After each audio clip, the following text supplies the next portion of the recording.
Welcome to the First Lady of Nutrition podcast. Ann Louise Gittleman is a New York Times bestselling author of over 37 books on diet, detox, the environment, and women's health. For more than 4 decades, Ann Louise has been regarded as a leading voice and visionary in nutrition and who has fearlessly stood on the front lines of holistic and integrative medicine. For more information, check out annlouise.com. That's ANNLOUISE.com. And here's your host, Ann Louise Gittleman. Hi, everyone. Ann Louise Gittleman here with you yet once again on the First Lady of Nutrition podcast. And today it's my privilege, it's my honor, and it's my pleasure to introduce to you my doctor, Dr. Paul Harch, who's an emergency medicine and hyperbaric medicine expert who is at the forefront of the use of hbot, hyperbaric oxygen therapy, for the use of all kinds of brain disorders, Alzheimer's, TBI, PTSD, and most recently in the use of long hauler syndrome with COVID-19. He is the author of the recently published The Oxygen Revolution, and it is an absolute pleasure to have you with me today. Dr. Harch, welcome once again. Thank you. My pleasure to be here. Now, full transparency, I've just come back from your clinic. I'm going to tell the world that I actually went under the hyperbaric oxygen therapy for 40 treatments, and you were magnificent. I thank you so much for being by my side. I had a traumatic brain injury many years ago, my friends. Took a spectra scan, a scan of the brain, and then sent it to Dr. Harch, and he said I needed help. So you and I know each other intimately. But here's my question. What other kind of issues do you work with besides traumatic brain injury? Oh my God. Almost any neurological disease, as well as a wide range of different medical conditions, pediatric and adult. But the most common traumatic brain injury, cognitive problems, stroke, dementia of different causes. And in children, birth injuries, drowning episodes,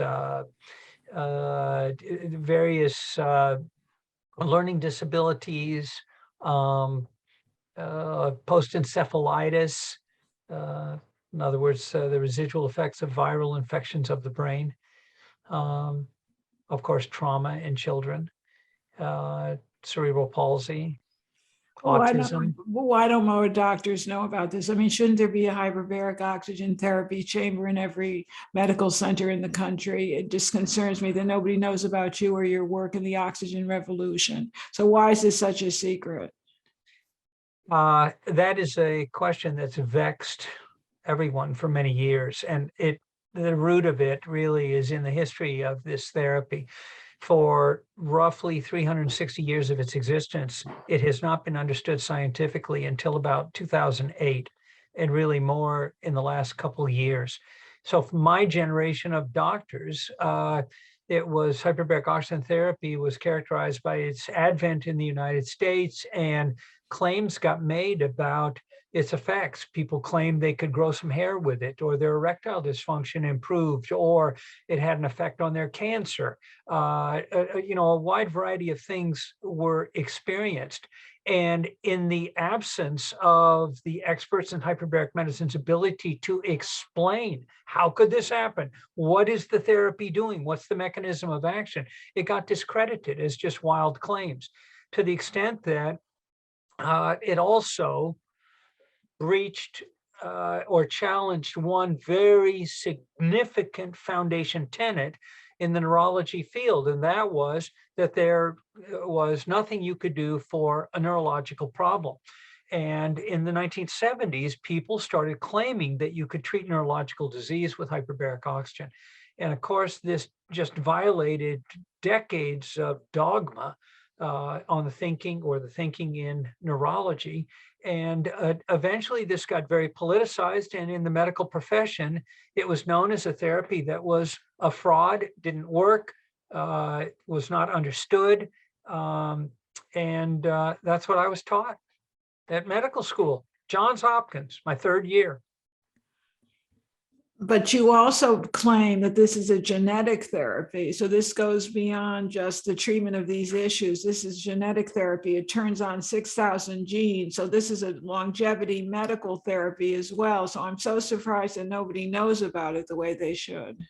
Well, they don't. And it gets to the root of the problem. Again, what I was saying, the lack of understanding, this has been defined by the hyperbaric doctors as a treatment for certain recalcitrant, expensive, and otherwise hopeless medical conditions. Well, what are these hopeless, recalcitrant, expensive medical conditions?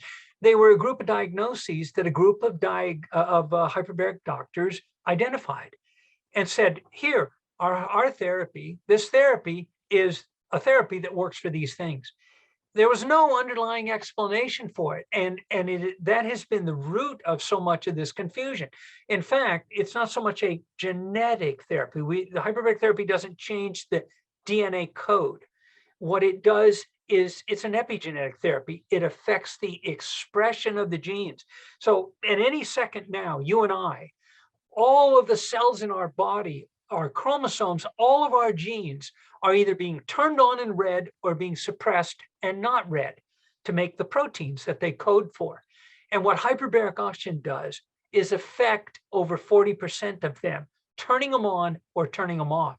And it turns on beneficial ones and turns off those that are detrimental, like the inflammatory genes. So it's an epigenetic therapy that affects expression of our genes, and in the process heals wounds and gives us better health. But you're also using this for COVID-19 long hauler syndrome. So tell me how that, Yes. tell me how you arrived at that. That is just fascinating. Yes, boy, that is a great story. The introduction of hyperbaric medicine in the United States, and nobody remembers this, was 1918 during the Spanish flu pandemic. A doctor in Kansas City was in Colorado and got to thinking about why the Spanish flu patients were dying at such a high rate in the Rockies. And he said, it's got to be due to the low pressure and low oxygen. What would happen if we gave more pressure and more oxygen? Raced back to Kansas City, built this old chamber cobbled together from spare parts. And the day he was to start treatment of his animal experiments, he was brought a dying Spanish flu patient. And the books and articles written on it describe how he put them in there, compressed them. And at the time, they didn't have pure oxygen. It was just on air. The patient pinked up. And with one treatment a day for 5 days, he salvaged this patient. Next thing you know, there was a steady stream of dying Spanish flu patients that he salvaged. Well, my wife, who is a nurse and just a wonderful person, so many great things about her. But my wife, in January of 2020, started asking me, well, what do you think about this for treating COVID patients? I said, well, wait a minute. It's already been done. They treated the dying Spanish flu patients for it. It would work in COVID too. Similar virus, kills by the same mechanisms, et cetera. And so I posted an announcement on the internet that history bears remembering. We have a treatment for this condition. And the following day, Juliet found an article out of China where they had treated 6 patients and saved them. I then ended up getting in touch with that doctor, and through a translator, had an hour-long interview with her on her treatment. And it was a similar dose that I had used for treating my neurological patients. Now there are a number of studies that have been done. We tried to get one done here, but the hospital blocked us, wouldn't let us do it. The point is that the main way it works, it doesn't affect the virus. There is no effect of hyperbaric oxygen on the virus itself that we know of.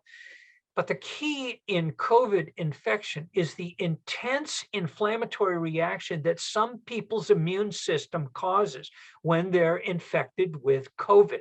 And hyperbaric oxygen, we go back to all those 8,101 genes.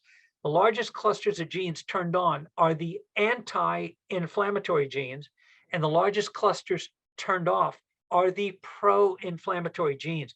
Hyperbaric oxygen is addressing and treating this intense inflammatory reaction in COVID patients, and that's how it's able to benefit them. The long haulers, what's that do to? it is the residual inflammatory reaction mediated by the immune system that's causing it. And hyperbaric oxygen, I've treated now 15 long hauler patients. Every one of them has improved. That's It's treating the totally, inflammation. that's totally amazing. The more people don't know about this. And you also recently published something in a peer-reviewed journal. Would you tell us a little bit about that? Yes. Yes, long awaited, my friend, long awaited. Yes, 33 years of work, really. Mazel tov, mazel tov. Thank you. What I published was what's called a systematic review, where you take studies on a given subject and you analyze them for the effect that they have had on that diagnosis.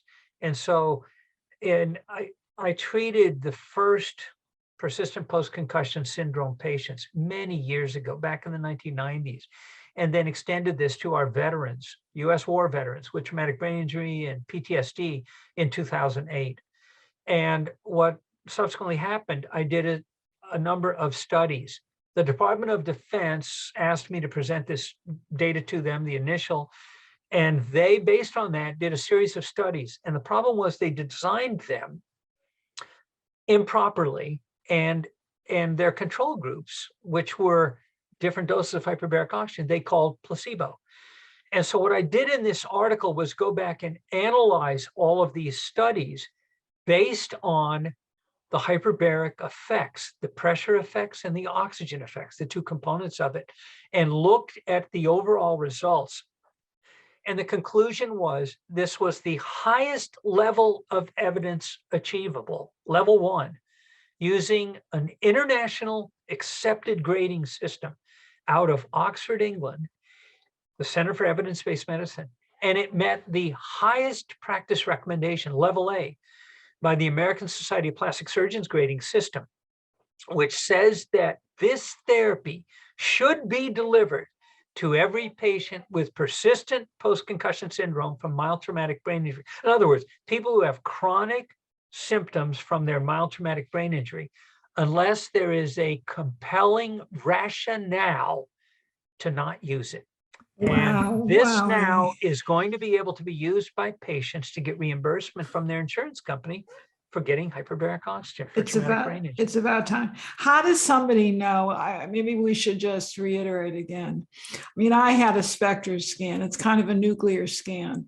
If people come to you at your clinic and you're in New Orleans, let me ask you, number one, why are you in New Orleans? Number two, how do people know that they've had a traumatic brain injury? I mean, there's an interesting story there that I want people to understand that.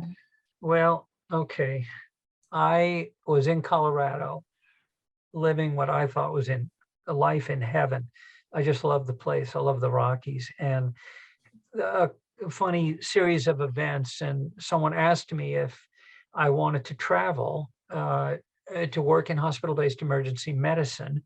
And there was an opening at a hospital in New Orleans. And I thought, oh, this is interesting. And it gave me time off to work on other things that I was looking at in my life. And I came down here and I made a discovery. I happened into an emergency medicine group that was treating divers and also did hyperbaric oxygen. And I found that we could treat divers' disease of the brain long after the US Navy said it was untreatable. And I then started looking at it for all of these other neurological conditions. And so that's kind of the how I ended up in New Orleans, which is, oh boy. I mean, of all places to get treated for traumatic brain injury. I know. I just, yeah. And in this funny little place that you saw, this is not Park Avenue, you know. But who cares? You're there. Yes. And what we did, though, was index the changes because you needed some way to show that what you were doing, which was so unusual and nobody was going to believe you could treat a brain injury. We had to document it in a way that people could not deny it.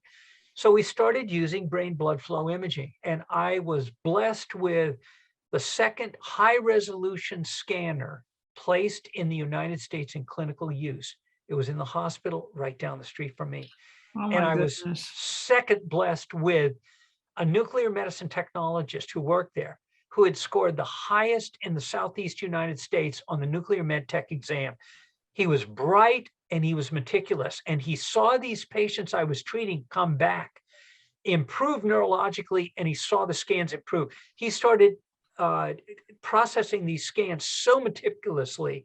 I had the best imaging in the United States, and we were able to document this. And things, mushroomed from there to now, where instead of doing the SPECT scans, which I still do, and we can use, but it's often a problem getting insurance reimbursed for them. The SPECT scan was done after the patients came out of the chamber. So it was the delayed effect of what happened to the person's brain in the chamber. I could never look at their brain in the chamber. Now I can, as you experienced. I can look at the brain live in the chamber with quantitative EEG and take people through a variety of doses in the chamber in just one treatment and look to see where their brain is functioning best. And that's what I did that helped you. And we tested some doses. So there's not every dose works for everybody. That's correct. The key. It's the dose. We're all individuals, and we have an individual disease that affects us, which makes us doubly individual, or idiosyncratic squared. So should most people with traumatic brain injury, people that have, or children that have autism, God forbid, cerebral palsy, near drowning victims, adults maybe with TBI or PTSD, should they come see you first to get this quantitative EEG test the way I did? They should. Otherwise, it's kind of a gamble. You don't know what dose you're getting. Can they harm themselves? Hi, my friends. It's time to salute and acknowledge my wonderful sponsor, UnityHealth.com. This is a place where you can get all of my customized supplements for weight loss, internal cleansing, and targeted health support. I'm especially proud of Fat Flush, which is 30 years and still burning up the fat flushing fires, radical metabolism, and even smoothie shakedown. So if you're interested in keeping your gallbladder, getting rid of your parasites, and losing your last 10 pounds, look into UnityHealth.com. I studied with a master formulator, and all of her formulating principles are embedded in this particular line of products. UnityHealth.com, 1-800-888-4353. We love you, and your health is their passion. No. Yes. By using home. Talk about that a little bit, the home units. I'll give you an example. I just had a patient, and this is a frequent occurrence, and it was the subject of a textbook chapter I wrote in 1999.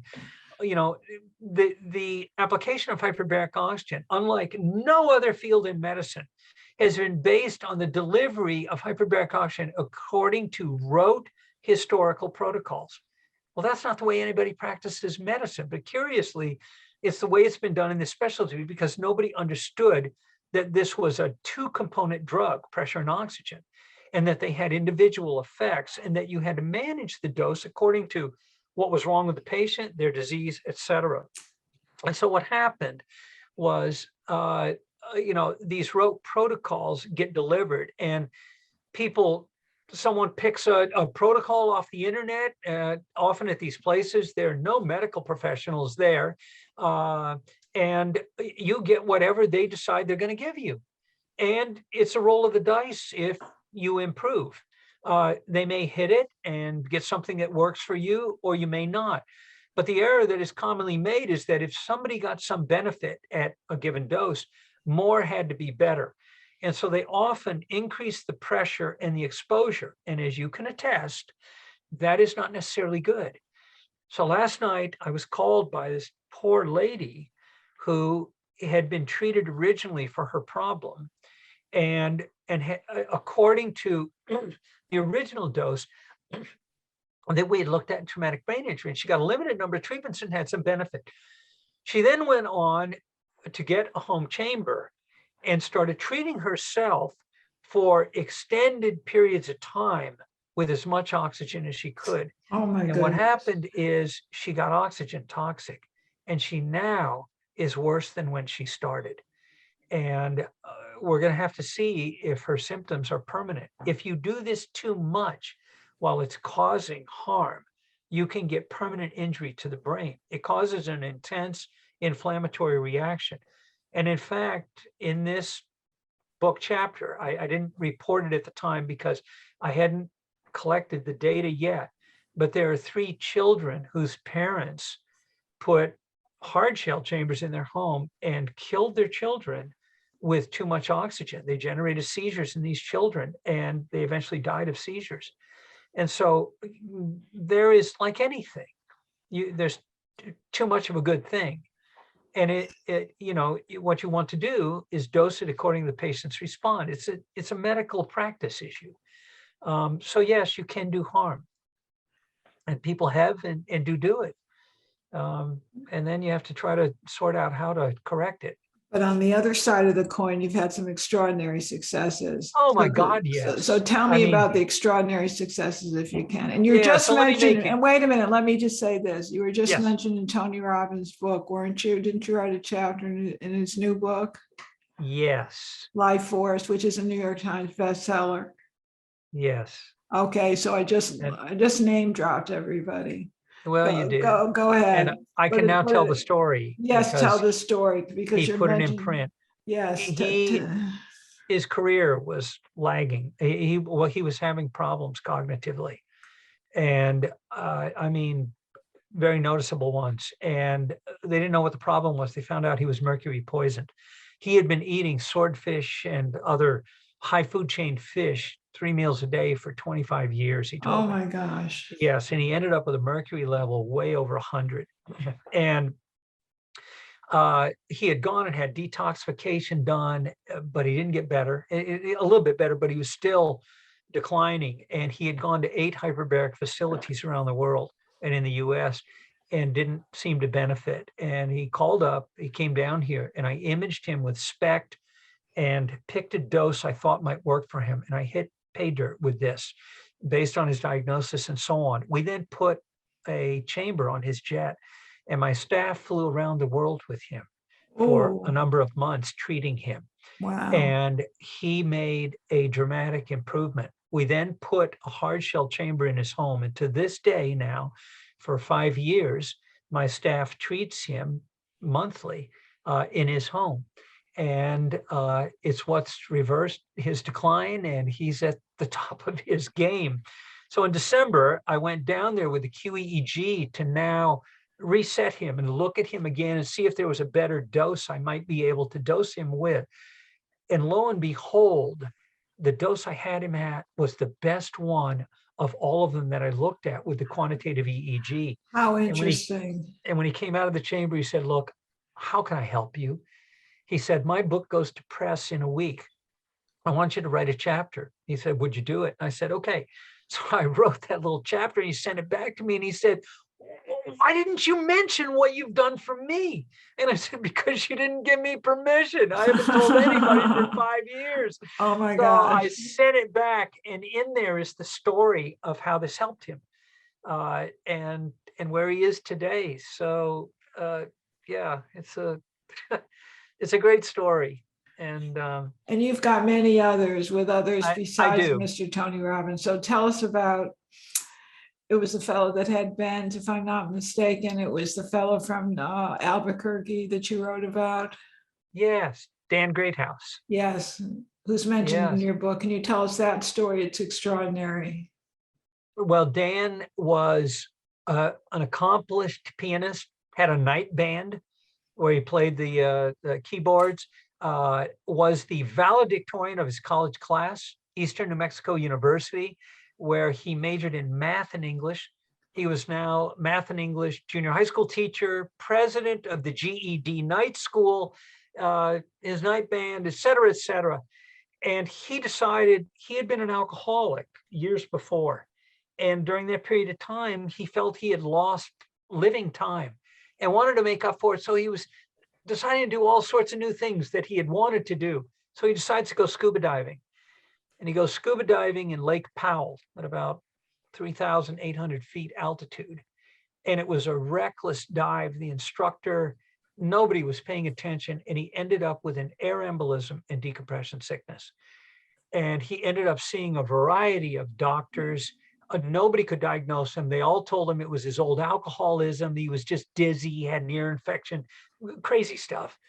but he happened into a doctor's office in New Mexico who used to be my roommate in my surgical residency, who is now an ear, nose, and throat physician. And he got on the phone. He said, this guy's got problems far beyond his ears and dizziness. He said, something's wrong with him. He went diving, diving medicine, talk to him. Wow. I did. I tried to get him. He now could not walk in a straight line. He couldn't talk properly. He couldn't operate keyboards, a computer. He couldn't teach. He was uncoordinated. He was cognitively impaired. He had to leave school, go on medical leave. And doctor after doctor kept telling him there's nothing wrong with him. He had psychiatric problems, nothing physically or cognitively wrong. He just had psychiatric problems. And what ended up happening, I got him to get some treatment, but they wouldn't give him the treatment that I recommended. They gave him standard treatment with hyperbaric therapy, 3 treatments. It didn't work. And I had him get tested. His IQ was now 101. And when the neuropsychologist told him, your IQ is 101, he said, I don't have an IQ 101. I was a valedictorian in college. Absolutely. Something's wrong here. Right. And he finally decided he couldn't live with his brain as it was, and he tried to kill himself.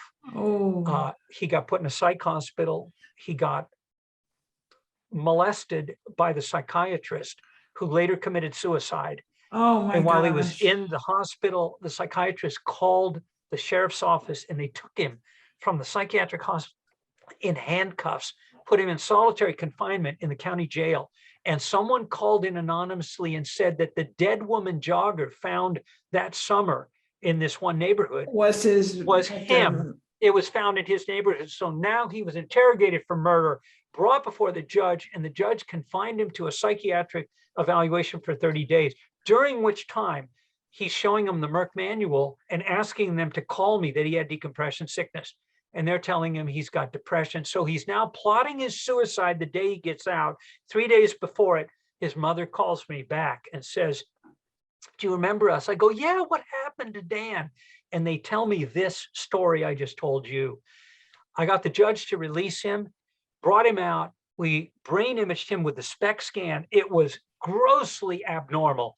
I treated him, returned him to his work, IQ 123. He went on to get 2 master's degrees, ended up teaching or testing educationally handicapped kids for the state of New Mexico for 15 years, and retired to do the same in a brain injury program in Lubbock, Texas.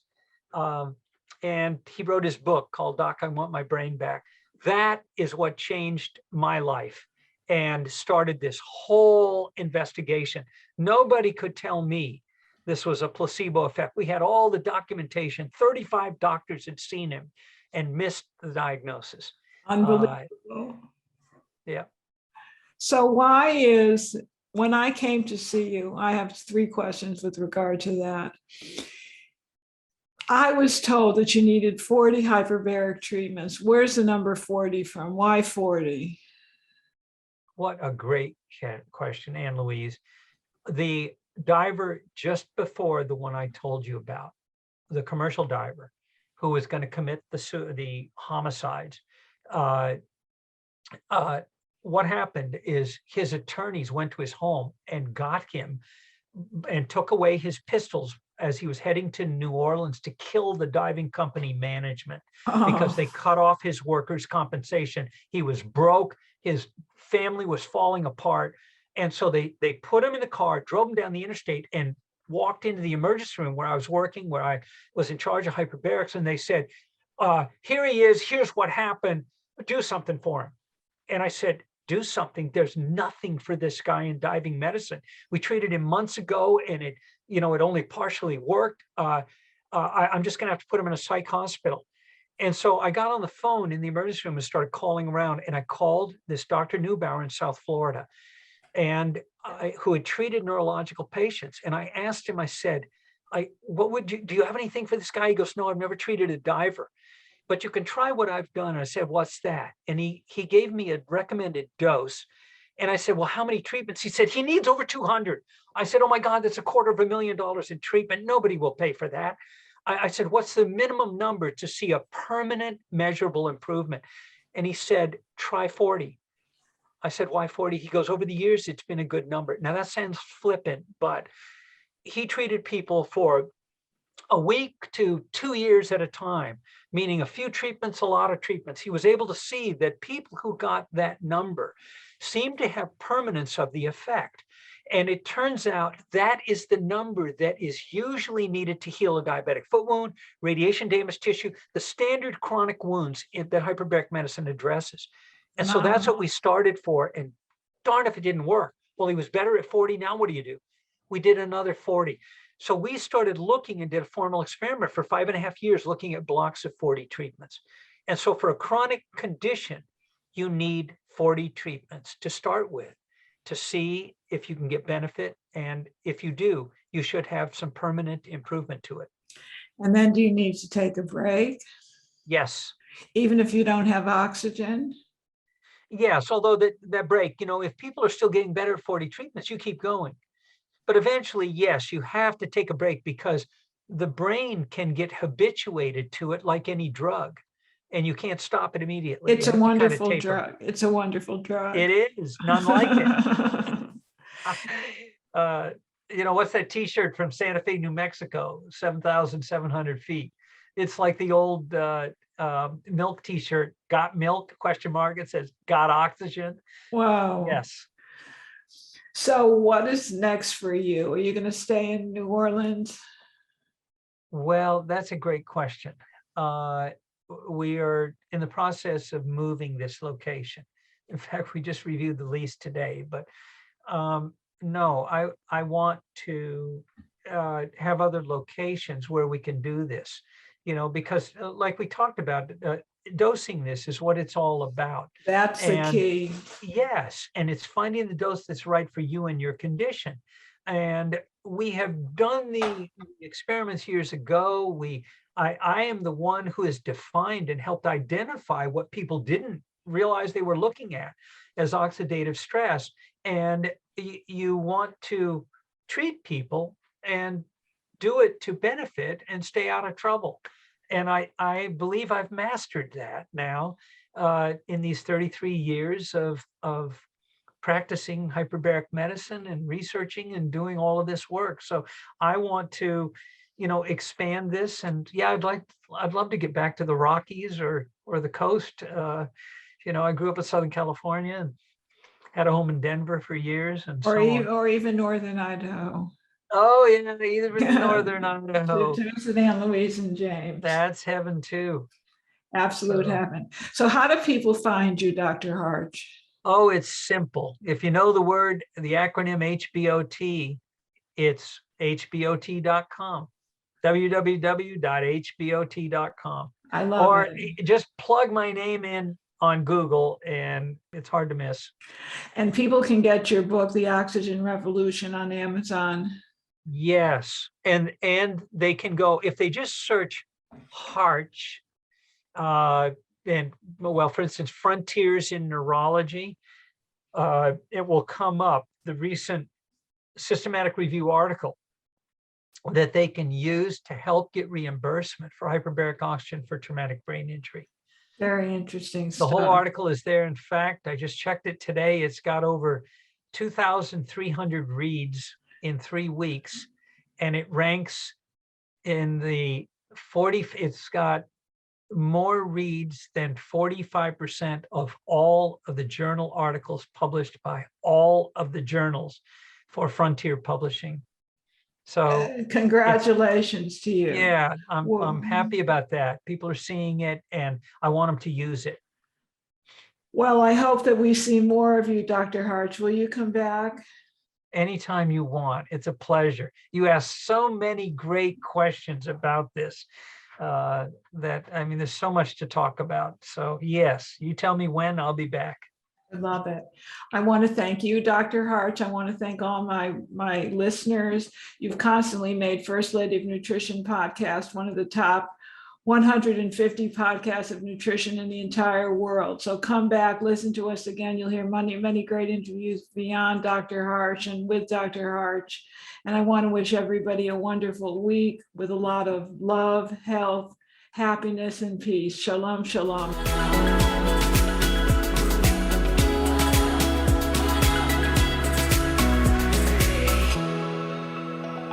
everybody. I'm Ann Louise here with just one more thing. Thank you so much for being a fan of my work. And if you like this video, please check out all my other videos. Please subscribe to my channel and turn on notifications.